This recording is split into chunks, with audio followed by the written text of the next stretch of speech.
Why did God rest on the seventh day in Genesis? Was he exhausted from his work? How could an omnipotent God be exhausted? Many atheists bring this up as an attack on the Bible and God himself. If he is supposed to be all-powerful, why did he need to rest? Well, this is a case of misreading scripture with Western eyes. Rest in the ancient world did not always refer to someone needing sleep or to recover from work. It can be and does have other uses as well. For example, when God said he was going to give Israel rest from their enemies, he is not referring to sleep or leisure time, but freedom from invasion and war. It is merely giving them rest from a specific activity that they have been engaged in. Another example is in Matthew 11:28, where Jesus says, "Come to me, all who labor and are heavy laden, and I will give you rest." He isn't offering his followers a good night's sleep or time to physically recuperate. He is prescribing a new covenant through him, where people can enter the work and the order of the kingdom without hard religious labor. Hebrews 4:9-11, as well, is not speaking of physical relaxation, but security and reconciliation that we have in God through Christ.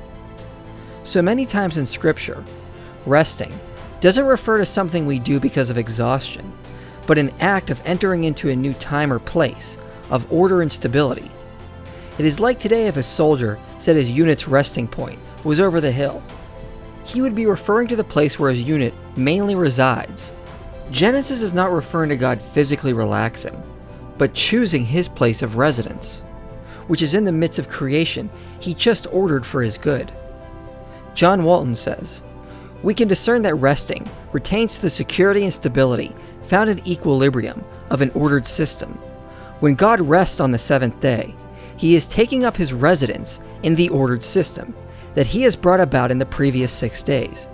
It is not something that he does only on the seventh day. It is what he does every day thereafter.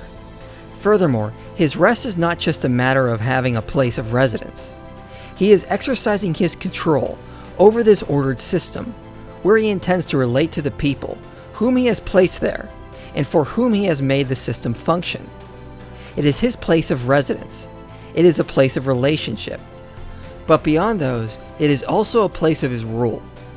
So Genesis is referring to God taking up residence in the midst of his creation. God has finished his work and now enters it as the place where he resides over creation. We see the same language in places like Psalm 132, where it says the temple is the dwelling and resting place of God. In the ancient Near East, temples were seen as the resting place of a deity.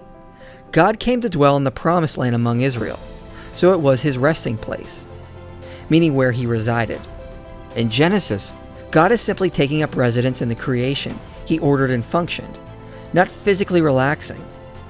Day 7 is the fulfillment of the previous 6 days. God has ordered the universe and now takes up his residence in the midst of creation. So how the ancient people understood this passage was on the seventh day, God took up residence among his people. And therefore, this is nothing more than a case of misreading scripture with Western eyes.